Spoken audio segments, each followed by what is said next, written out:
Hey folks, Leva here once again. Welcome back to another review. I hope you enjoyed my review slash epic rant on Teenage Mutant Ninja Turtles, the 2014 Michael Bay version. Well, that is on my channel now if you want to check that out. And I will be reviewing the sequel, though, Out of the Shadows, when we get to the 2016 reviews.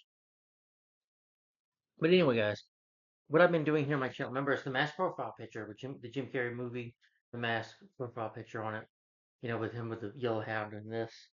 That's the profile picture for this channel. For this new channel. Thank you for the 184 subs, guys. Keep on subscribing.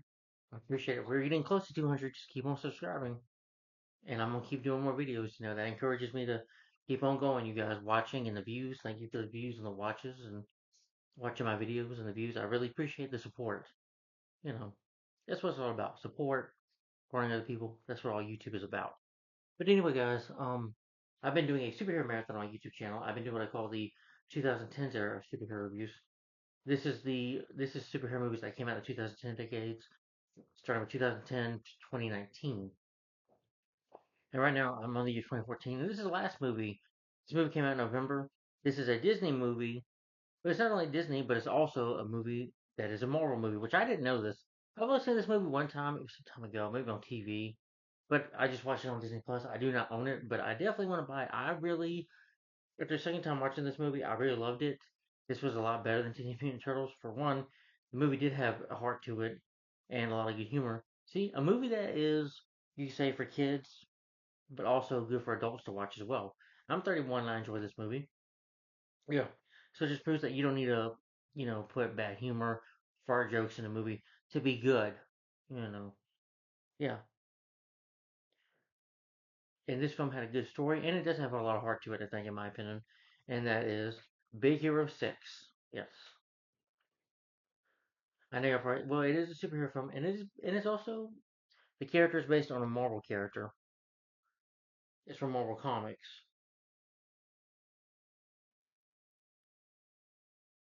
Yeah, it's based on the Marvel Comics superhero team with the same name by Men of Action.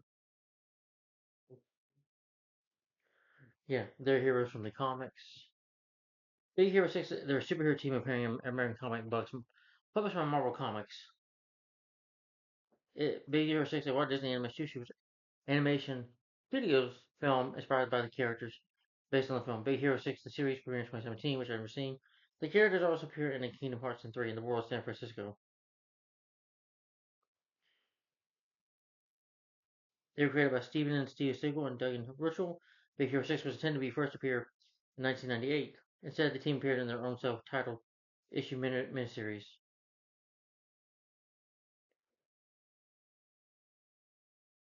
They have their own set of villains. This movie has a villain too, of course.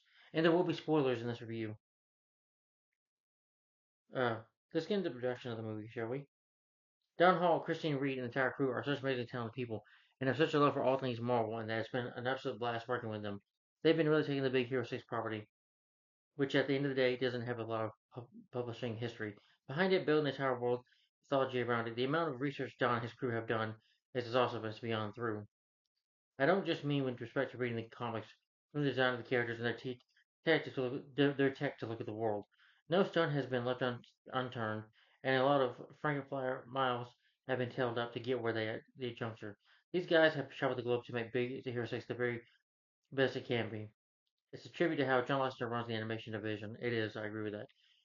After the Walt Disney's companies of Marvel Entertainment in 2009, CEO Bob Iger, before he went crazy and did remakes, this is time before they were doing some remakes at this time a little bit. But anyway, encouraged by the company's divisions to explore Marvel's properties for adaptation concepts, because at the time they bought Marvel, one of the directors that I believe is Don Hall, he grew up watching. I just watched like an interview of him on Disney Plus saying that he grew up loving Disney movies and especially Marvel. And when Marvel bought Disney, he got read the comic book ethos. But we'll get more into that. But they'll be picking up a subtitle. It would give them the freedom to come up with their own version. By director Winnie the Pooh, director Don Hall was scrolling through a Marvel database, which he stumbled upon at Big Hero 6. A comic that he never heard of before. I just like the title, he said. He pitched the concept to John Lasseter in 2011 as one of his 5 ideas for possible productions for Walt Disney Animation Studios. Idea struck a chord with Lasseter, Paul and Chris Williams, and John Lasseter is responsible for creating, for one of the people that creates Pixar, and he directed, the first Toy Story movie. And this film is a CGI animated film. you know. But Toy Story was the first that John Lasseter directed. So, which funny enough, that'll be turning 30 this year. Yeah. In June 2012, Disney confirmed that Walt Disney Animation Studios was adapting the Marvel comic series, that the film had been consumed into early stages of development, because they wanted the concept to feel new and fresh ahead of story Bob Briggs, who voices Yemi in the film. Only read a few issues of the comic with screenwriter Robert L. Pratt, admitting that he had not read the comic at all. Big Hero 6 was produced solely by Walt Disney Animation Studios, although several members of Marvel's creative team were involved in the film's production, including Joe Willis, Marvel's Chief Creative Officer, and G. Loeb, head of Marvel Television. According to an interview with Alex Upsnell, Comic Book Resources, Marvel did not have any plans to publish a tie-in comic. Disney planned to reprint the Marvel version of Big Hero 6 themselves. But reportedly Marvel disagreed. They eventually came to agreement that Yen Press would publish the Japanese version of Big Hero 6 for Disney. Lester dismissed the idea of a rift between the two companies. Producer Roy Collins stated that the Marvel allowed Disney complete freedom in structuring the story. Disney Animated Studio president Andrew Melton stated, Hero is one big example of what we've learned over the years and embraces some of the Pixar DNA. Regarding the film story, Quest stated the relationship between Hero and his robot has a very Disney flavor to it, but it's combined with the Marvel heroic arcs. The production team decided to not connect the film to the Marvel Cinematic Universe, which is fine. They said the film it's on its own universe, which is completely fine. They didn't need to do that anyway. I mean, since it's CGI animation and it's an animated film anyway, you didn't really need to. With respect to the design of Baymax, not every Marvel movie needs to be connected to the MCU, but this Marvel movie was done right. With respect to the design of Baymax, Paul mentioned, I wanted a robot that we'd never seen before and something to be wholly original. That's a tough thing to do because they've got robots like, of course, like Terminator, Wally, C3PO on the downline, and not to mention Japanese robots. I want to go into that. So I wanted to do something original, even if they didn't not yet know the robot should look like. Lisa King came up with the idea that it should be a huggable robot. Other sources of inspiration cited by the team include Japanese anime. Shizuhei's Megas, including Spirited Away. I think I've seen that movie long ago. Pokemon, and design for the character. Earlier in the development process, Hall and design team took a research trip to Perm University's Robotics Institute where they met a team of funded researchers who the new field of soft robotics using inflatable vinyl, which ultimately inspired Baymax's inflatable vinyl, truly huggable design. Hall stated, I met a researcher who was working on soft robots. It was a vinyl arm and the practical app would be the healthcare industry as a nurse or doctor's assistance. He had me at the vinyl. The practical researcher went into his long pitch. The minute he showed me that inflatable arm, I knew we had a huggable robot. He also said the technology would potentially probably in the medical industry in the future, making robots that are very playful and gentle. I don't want to hurt people when they pick them up. Paul mentioned that achieving a unique look for the mechanical armor took some time, just trying to get something that felt like the personality of the character. Williams said a big part of the design challenge is when he puts on the armor. You want to feel that he's a very powerful, intimidating presence at the same time. Design. Baymax's face design was inspired by Cooper, that Hall noticed. According to Conley, Lasseter intentionally disliked Baymax's description, low battery power of his hero's cat as a hair baby, but Williams got the line anyway in that film's first test screening. Lasseter admitted that Williams was correct. According to Williams, Baymax was really going to introduce rather than late in the film. But then story artist John Rudner convinced a way for Baymax to meet Hero much earlier on. The entire film became much stronger by establishing a relationship between Hero and Baymax early on. But the filmmakers ended up having to reconstruct a fair amount of the first act. About 90 animators worked on the film, 1.0 another. Some worked on the project for as long as 2 years. In terms of the film's animation style, settings, the film combines Eastern world cultural like Japan and California of it. May 2013, Disney released concept art of it version of most of the technology advanced, but much of it feels retro. Where Hero lives, it feels like they hate the height. I love the painted ladies. We got them in Japanese makeover. We put a cafe on the bottom of one. They live above a coffee shop. The house that Hero's family lives in is based on a Victorian house at the corner of the Hare Street. Co-production designer Paul Felix started because we do it. Think that hills are 1.5 times exaggerated. It becomes Francisco with the Japanese. It's a bit like Blade Runner, but contained to a few square blocks. The reason why Disney wanted to merge Tokyo with San Francisco was partly because San Francisco had not been used by Marvel before, partly because of all the city's iconic aspects. To create San Francisco, a detailed digital simulation of the entire city, Disney purchased the actual accessory data for the entire city and county of San Francisco. Development started in 2011. The post-credit scene was only to added to the film in August 2014. Late production, Holland's crew went to see Marvel Studios' Guardians of the Galaxy. He offered that people were just sat waiting for the end credits because of the Marvel DNA. We didn't want people to leave the movie disappointed.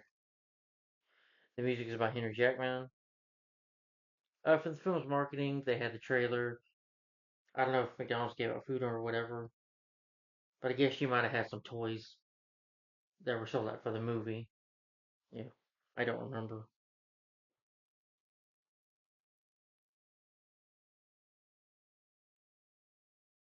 But I do remember the trailer when this came out. Maybe McDonald's did some stuff and therefore a toy set up for the movie as well. Yeah,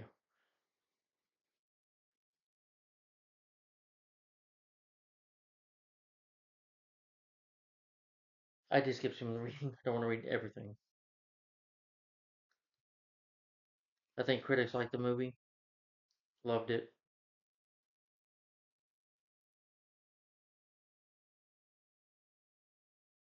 The film was nominated for some awards. I think it won one, but other media, Disney said that there was a television series on Disney Channel and Disney XD, which I've never seen, and a bit of a comic book on the movie, video games as well. Yeah, what was that one? Disney Kingdom Hearts. They added that to the and that's with like other Disney characters and Disney movies as well. They've added into those video games, and Big Hero 6 is no exception. Exception. Sorry. An inflatable final robotic arm that helped inspire Baymax's design. Okay, cool. Design for the character and his look.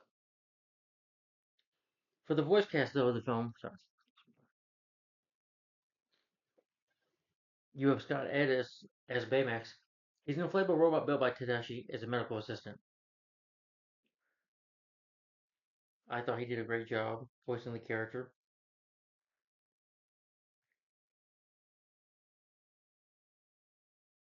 He was in the Terminator as a cab driver. That was a movie that was directed by Steven Spielberg and directed by Steven Spielberg and starring Tom Hanks. That was good. That's a good movie. He was in Accepted, Mr. Woodcock in this film, and Ryan Potter as Hero Hondas, a 14-year-old robotics prodigy. I thought he did a good job. Uh, Batman Beyond Year One. Oh, fan movie. Never seen that. Daniel Henney as Taishi, Hero's older brother and Baymax's creator. Oh yeah, he was in X-Men vs. Wolverine. I think it was the character called Zero. Agent Zero, yeah. That was a crappy film. He was in The Last Stand as well with Arnold. Yeah. T.J. Miller as Fred. He's a comic book fan and a slacker.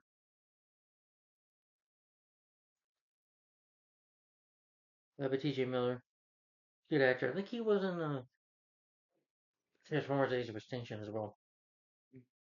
Pretty comic book. I think he was in Deadpool 1 and 2. Yeah. Let's see. Was he in Gulliver's Travels? I remember him in that. She's Out of My League.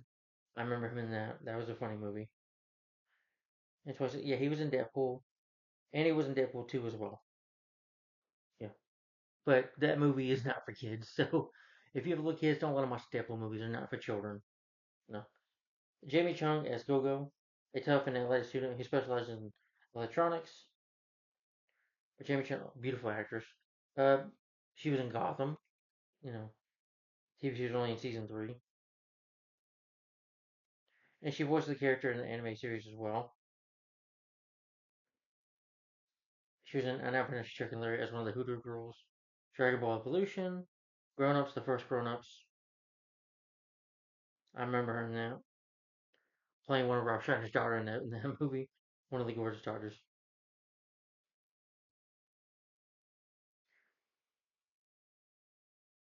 And in Justice League XRWBY, Rugby Superheroes and Huntsman Part 2, she voices Black Canary, Diana Lance.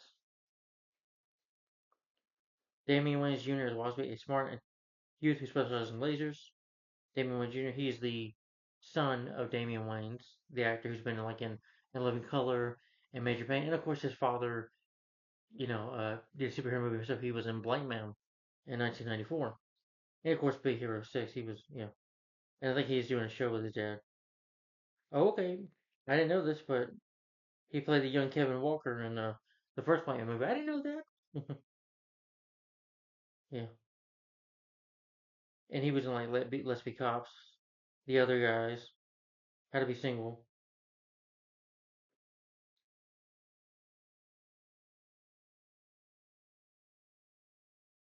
and Janice Rodriguez as Honey Lennon.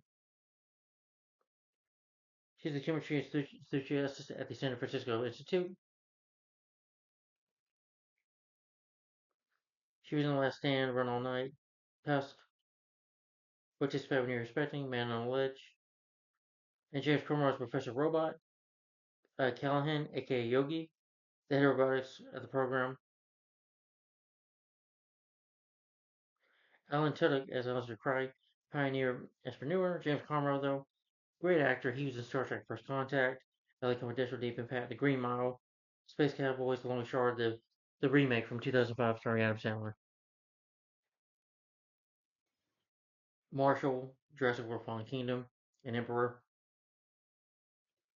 He was in Babe too, as well. A great actor. And Maya Rudolph as Cassandra. Here she plays the aunt, Maya Rudolph. Uh, I remember her in 50 First Dates, Idiocracy. She was in the Grown Ups movies. And she did a voice work in Shrek the Third, in the Angry Birds movie, in the Emoji movie. Kate Lois as Abigail Callahan, the daughter of Professor Callahan.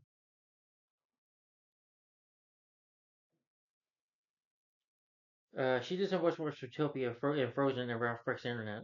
And the first Wreck-It Ralph as well. Daniel Gleeson as Death Sergeant Gearson.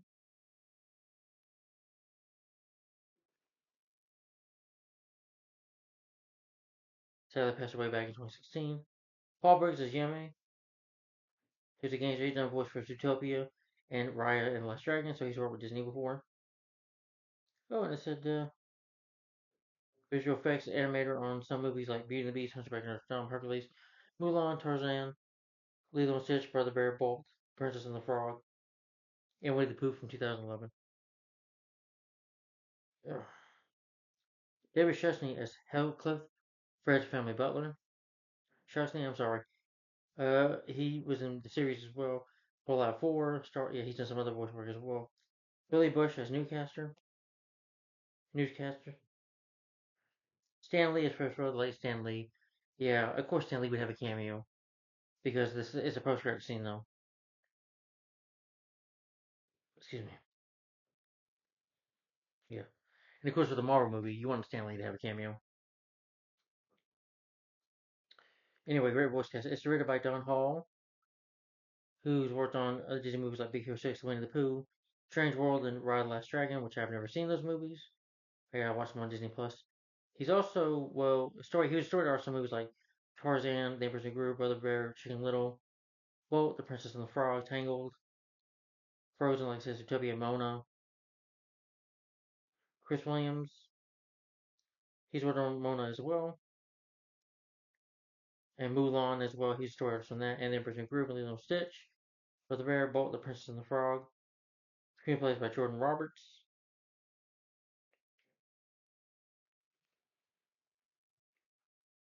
and Daniel Garrison. Oh, okay. Based on Big Hero 6 by Man of Action. Produced by Roy Colony. The Hunchback of Notre Dame he's worked on, produced that. Treasure Planet, which is underrated in my opinion. Really underrated.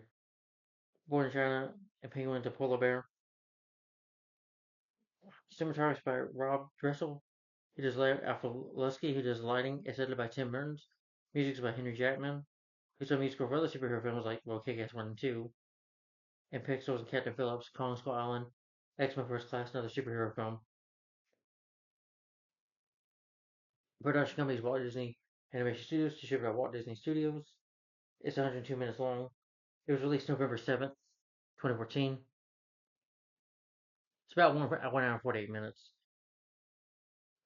The budget for them to make the movie was $165 million. Box office made $657.8 million worldwide, so it was a hit. Big Hero 6 is the first Disney animated film to feature Marvel comics characters.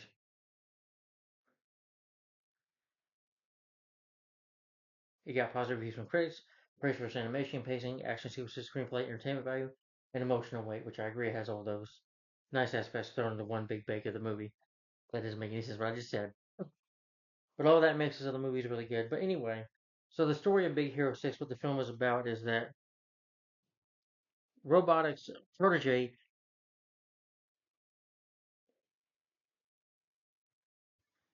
Haruo, Haruo, probably Japanese, Haruo. He lives in the city of San Francisco, next to his older brother Tashi. However, his closest companion is Baymax, whose sole purpose is to take care of people. That's what he's designed for.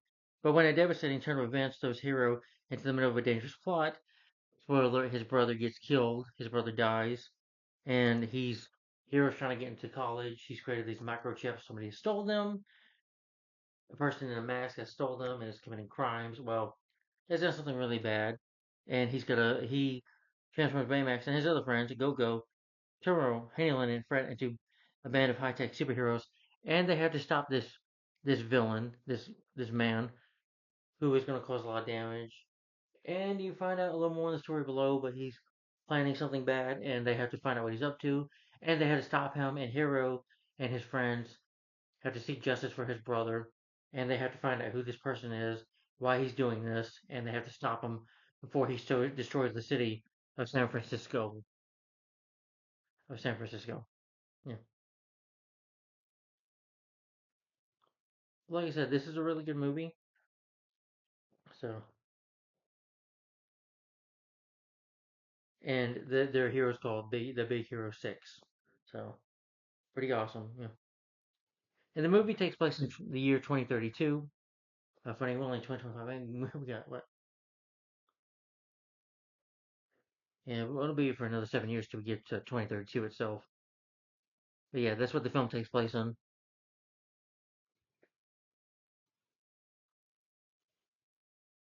Well, anyway,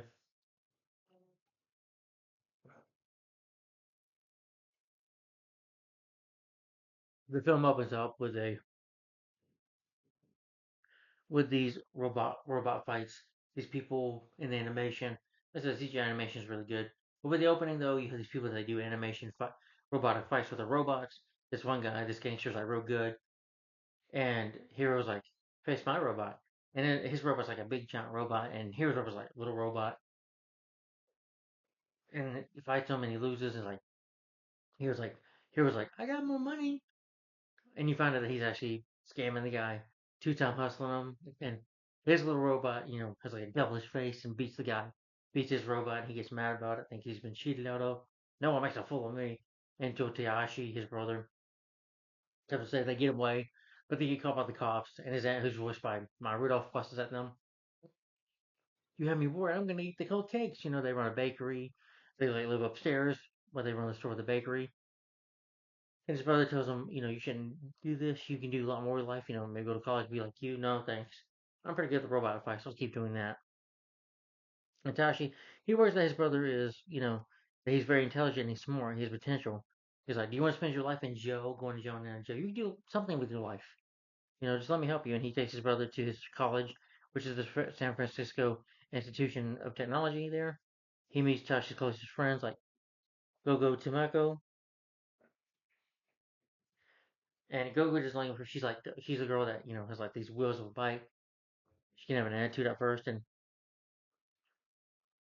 Wasby, he does his own experiments. Honey Lennon, who's like the sweetest of them. And Fred, who's like the wow, crazy guy of them.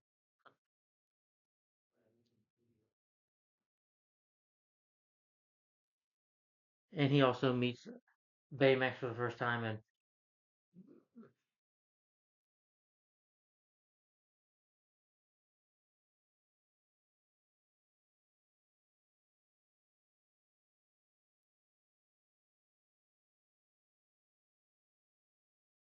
But Baymax is like, yeah, I am Baymax. How are you? Yep, you're not feeling well. He's all like, yo, because he put like tape on his arm, he fixes his arm. He's like, I was like, I can't be offended. I am a robot. He's like, wow, cool, you built him. And he's like, if you no longer need me, he's like, I'm satisfied with my, with my care. He's like, okay. And he goes back. And, the man that was Baymax, but he also meets Robert Callahan, voiced by James Cromwell. He's like, with your age though, like, I think he was like 14 years old or 13 or whatever. He's like, even with your age, you can still come to this college and you still learn a lot. He's like, but you can keep on verbal fights, go up with that. He's like, no, I want to fight. So he's like, tells his brother, he's like, come on, we gotta go. Tanashi tells Hero, come on, we gotta go get your fights done. We gotta go bet your robot fights. You got that to do.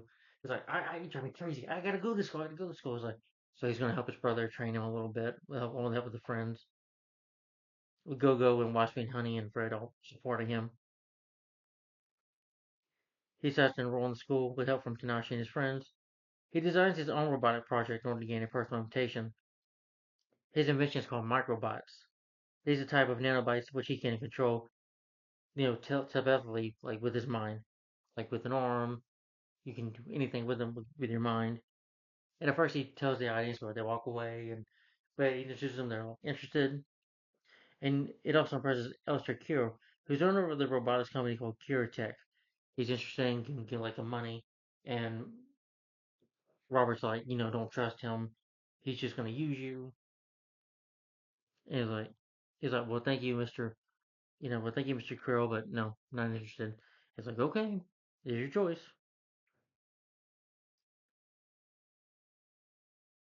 And he is willing. He's going to be able to get into the school. He gets a fellowship by Mr. Callahan himself.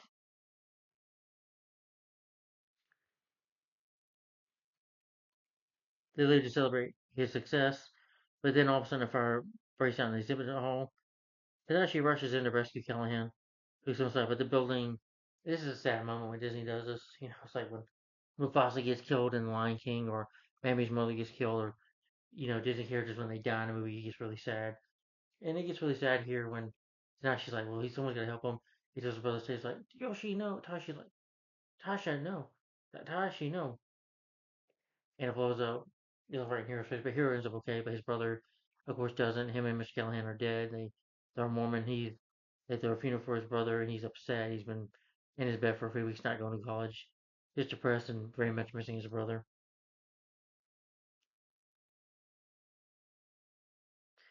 He's heartbroken over lost his brother, so he shuts himself away in his room and isolates him from others, including his brother's friends who want to be there for him. They try to help him, but he just hangs up on them. He stubs his toe and accidentally hurts his toe when he activates Baymax. Baymax says, hello, do you need help? Sorry, forgive me if I seen this movie a second time. I was like, Baymax, no. And then he fell. He's like, you fell. He's like, yeah, think. He's like, thanks for you need help. Do you need help? They keep hitting him on this, like, do you need help? Do you need help? He's like, yes. He's like, maybe I need a hug. And gives him a good hug.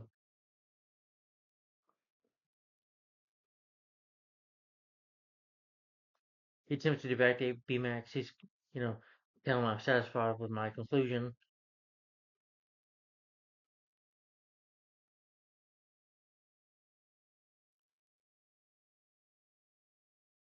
The microbot goes off. The microbot's going somewhere. It discovers that a single microbot left inside that begins to move. Hero thinks it's malfunctioning, but Baymax believes it's trying to take him somewhere, so Baymax follows the microbot and, Hero tries to chase him. But Hero, Hero, I'm sorry. Baymax is walking on the road, nearly getting run over, walking on a bus, but they go to this warehouse. I was like, okay, we're sneaking here. Be careful, this will be damaging. And he's like, can't get through the window. He's like, could you just inflate a little louder, a little quieter?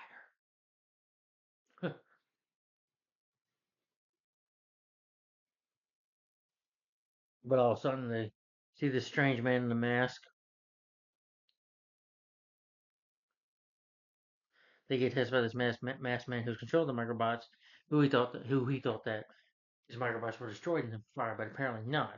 This man in the mask is apparently using them. He's using them and he tries to attack him. Hero would tries to tries to take him to the cops. I mean, tries to tell the cops about it, but they don't believe him. They just don't call his mom, well, his aunt, basically. And you know, Baymax starts to shut down. His battery gets low. He's talking like, "Yeah, we have fun. We have fun," and he's taking on the cat. And he deduces that the masked man stole these microchips at the showcase hall and started the fire to cover his tracks, and basically was responsible for killing his brother. So they realized that his brother was murdered. So Hero decides to catch him and upgrade Baymax with battle armor, and he teaches him fighting moves, puts some fighting skills in him. At first, it's just the green suit he gives them, and at first they try to go after the guy. Baymax also contacts the friends.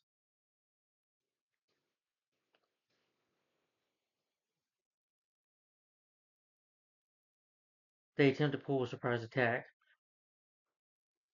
but when Go-Go, Busby, Honey, and Fred arrive in the car, because Baymax contacted them earlier, the masked man attacks them as they fire.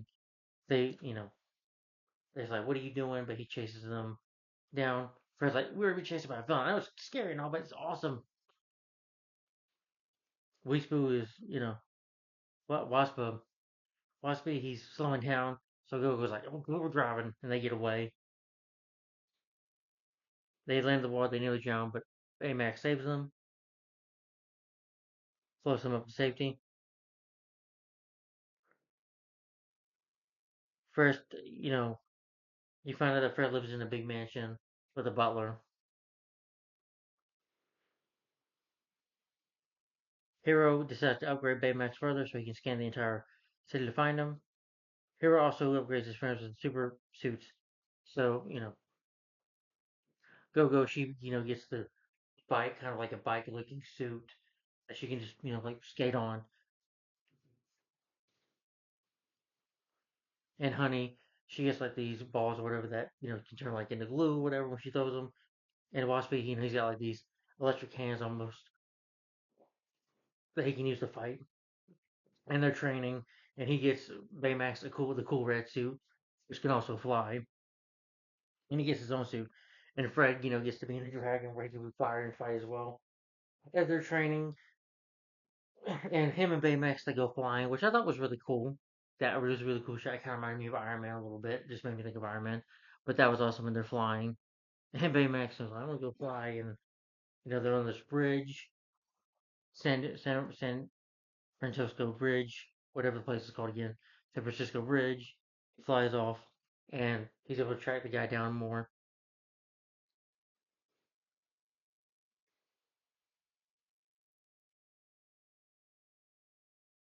They locate the man on an island, that city called Aboko Island. The group just escapes, and then they watch this surveillance video, and they discover that Kree was experimenting with teleportation technology, and that this woman went in there. She was a test pilot, but she ended up getting lost in there. They wonder if Kira is the masked man. They think it's him. The masked man suddenly reappears, begins to attack them. They attempt to get off his mask,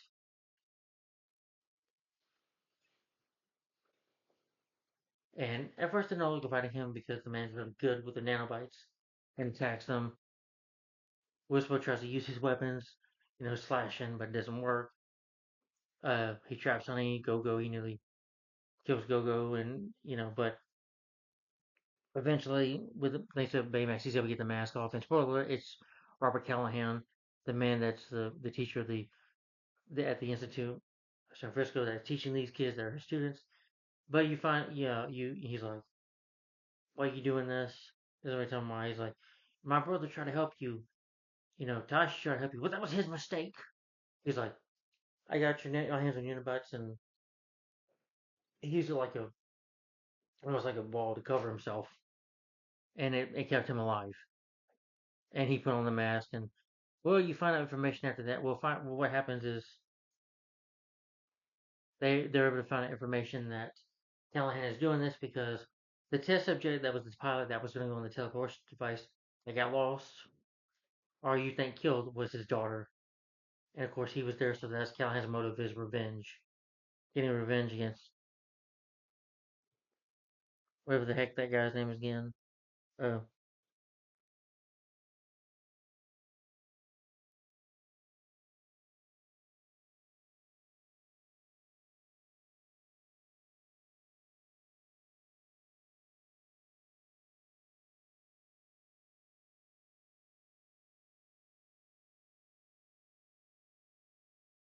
and he's angry that his brother died for nothing. So he sets Baymax to kill, and Baymax really tries to keep killing him for revenge, and he almost succeeds in killing him until um until Honey puts the microchip back into Baymax can start killing. And they said, we ain't gonna do this. Like, you shouldn't do this. We're gonna have you catch him. You're trying to murder him. It's wrong what you're doing. I was like, I need you guys' help. And then he just flies away, leaves them there.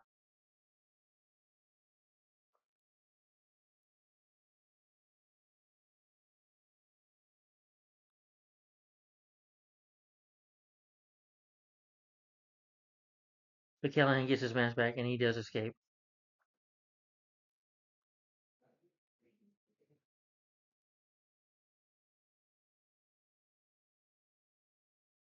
Tries to remove Baymax out of the character. He's like, I won't, it's like, no, remove it. He's like, no, this is wrong. We want this. Tashi's here, and he's like, because I can't do it. And he's just so upset. He's emotional. He sees a video of his brother, Tashi, creating him, and then he can see videos of Tashi.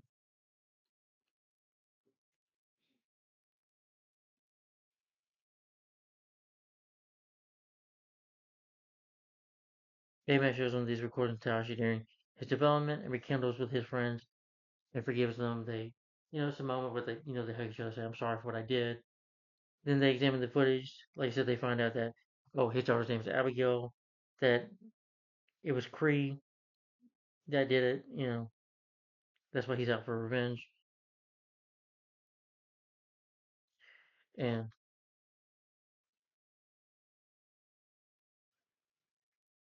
but Callahan is so angry, and Kree's having this big announcement, and and his mask comes to attack him with the nanobites, with the microchips, preparing to murder him for revenge. He's like, I want what I want. I want my daughter back that you killed. You're responsible for it.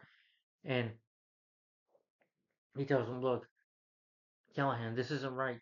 You shouldn't do this. This isn't you. I'm sorry about your daughter, but this isn't the way. Trust me. He's about to listen to Greer opens his mouth, and they have to fight him. And at first, he's able to almost defeat the group. You got him flying around, which is some cool action scenes as well. But they have to because they're scientists, they're techno wizards, so they have to figure out how to outsmart him, and they do. Tashi's able to go on the ground. She's able to use like the ball, the balls that Honey uses to get out of there. And he runs out of chips. Yeah.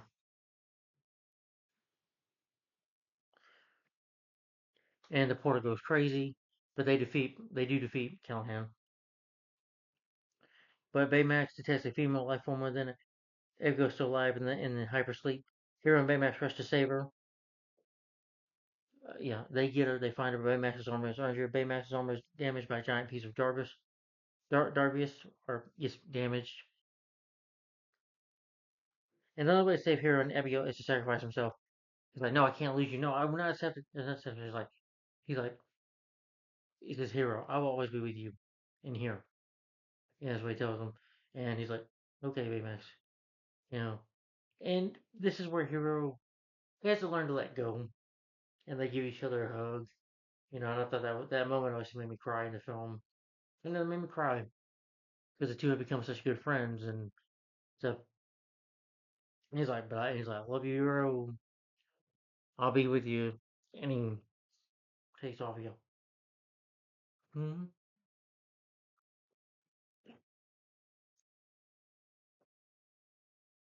But the aftermath of Callahan, they say, he didn't survive. But the good news is the daughter, she's alive and well. Callahan gets arrested for his crimes.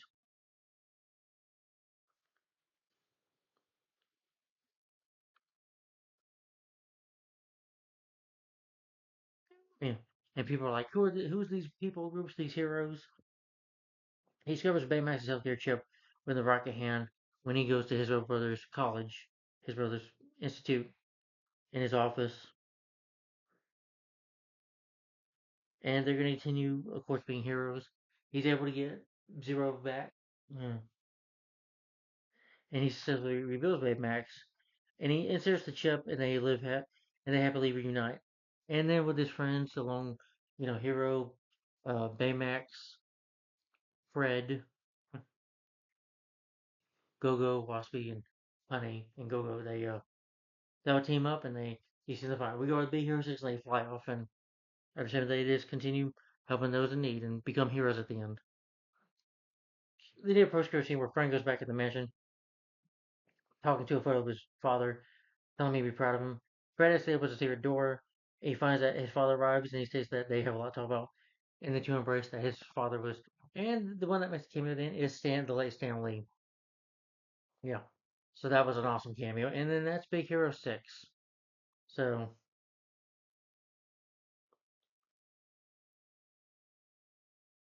yeah. So let me get my final opinion on Big Hero 6. Hold on, let me drink some water. I loved this film. This was a great movie from start to finish. I loved it. I really enjoyed it.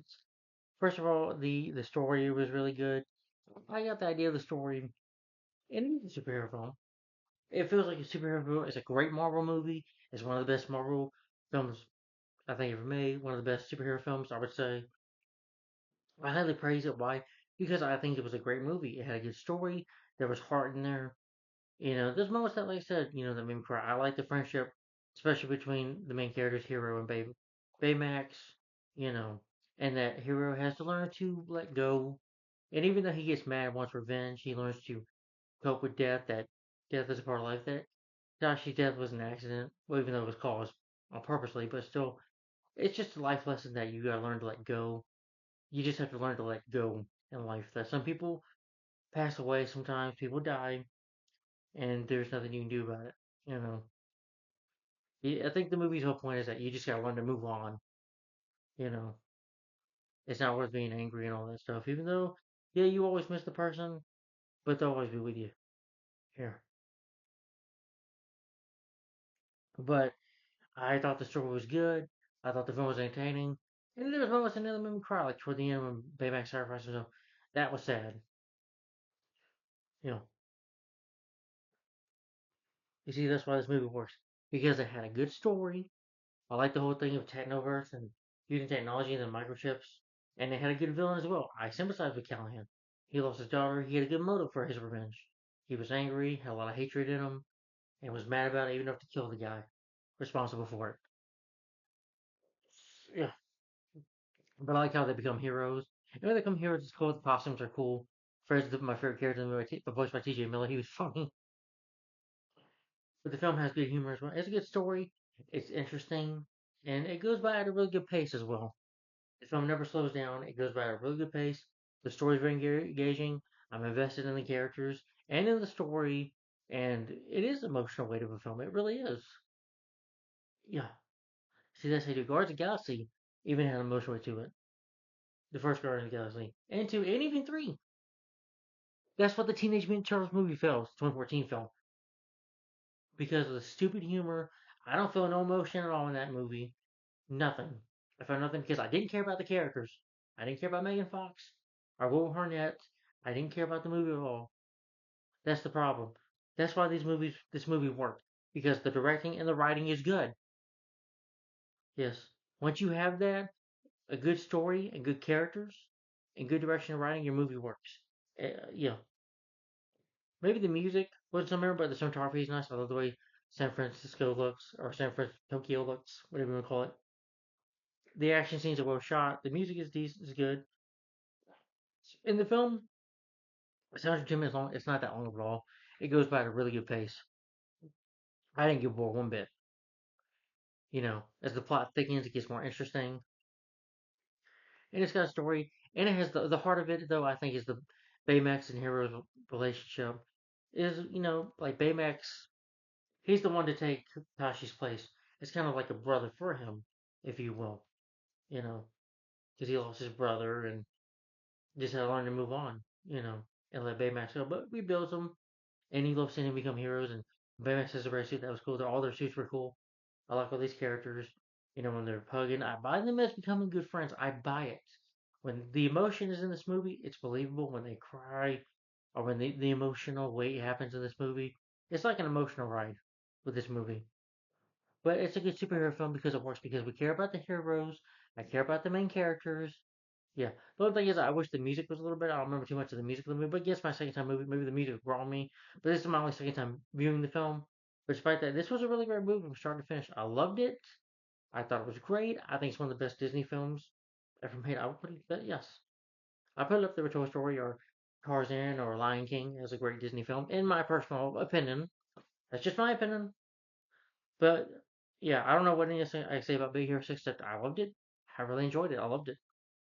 I highly recommend it. If you love Marvel and if you love superhero films, if you love Disney and you want a great movie, a really good movie to watch that can make you cry, that can entertain you, and also have a good heart to it, and you love that Disney film, if Disney does that, then this is for you. You know, yeah, this is a Disney movie that made me grow. Oh my god, I'm a 31-year-old man, and this new movie nearly made me cry because it made me care about the characters because of what they have. You have people working on this film that actually gave a crap. Yes, and we're trying to be nostalgia, like the Teenage Mutant Turtles movie, or trying to be a reboot, or just trying to be soulless. And and by the way, they're better heroes than the Turtles themselves. Yeah, and the dialogue is good in this film. There is no into jokes. Yeah, nothing forced down your face. When there's humor there, it works. Yes, and it's better than Transformers: Age of Extinction as well. Well, number one, because it doesn't feel like it's a 4 hour long movie. In Teenage Mutant Turtles, it doesn't bore you. There's no annoying, where you want to punch, like Mikey in the face. I'm talking about the Turtles movie. Well, that I'm not gonna own anymore. Yeah, it doesn't annoy me. Yeah, it's a film that works on every level, in my opinion, and it's good. It's definitely one of Marvel's best films and one of Disney's best films, in my personal opinion. But that's just me. I know there was a good song at the end of the movie, but good film. So my rating for Big Hero 6, I'm gonna give this film my thumbs up and 5 out of 5 stars for Big Hero 6. A great Disney movie, another Disney classic, and a Marvel classic in my opinion. One of Marvel's best movies. It is a Marvel film as well, not just a Disney film, but a superhero film and a Marvel movie. So that's why I reviewed it because it counts for this superhero marathon because it is, and it's Marvel too. So thumbs up for Big Hero 6, and my rating for the film is 5 out of 5 stars. Really loved it. Definitely a film I gotta buy on DVD or Blu-ray one day. But anyway, guys, tell me in the comments down below, what do you think of Big Hero 6 in your opinion? Did you like it or did you hate it? And if you didn't like it or you disagree with me, that's fine. This is just my opinion on the film. This is how I feel about the movie. If you didn't like it, that's fine. I'm not gonna make fun of you. I'm not gonna be mad. It's just time. You know, just tell me your personal opinion on it. Did you like it or did you hate it? Tell me in the comments down below, guys. What do you think of Big Hero 6? And well, guys, that is the end of the 2014 reviews. Now for the 2010s era of superhero reviews. We're now getting into the year 2015. I should say I did put my review on Superhero Reviews Marathon and DC reviews for Batman Assault on Arkham, and I'm gonna do that some more Batman movies as well. Well, there's just three Batman animated films that came out in 2015: Batman vs. Robin, and then Batman Unlimited Animal Instincts, and Batman Unlimited Monster Mayhem. I review those on my other channel, so you will see them on this channel as well. Yeah. So we're now starting with the year 2015. We're starting this film came out in January. This is another DC animated original movie, this time a DC film, and that is Justice League: Throne of Atlantis, which I really enjoyed. So guys, thanks for watching. Yeah. So guys, look forward to my starting with the year 2015 now. We're starting with Justice League: Throne of Atlantis, so this will be next. So stay tuned for that, guys. Thanks for watching. Like, comment, subscribe, and I'll see you later. Thanks for watching. Bye bye. And tell me what you think of once again what you think of Big Hero 6 in the comments down below. Do you like it or do you hate it?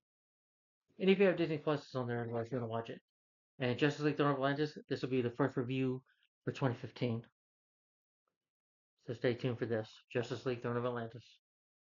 That'll be next. So thanks for watching, guys. Like, comment, and subscribe, and I'll see you later. Thanks for watching. Bye. I know I'm messing up here, but I'm done anyway.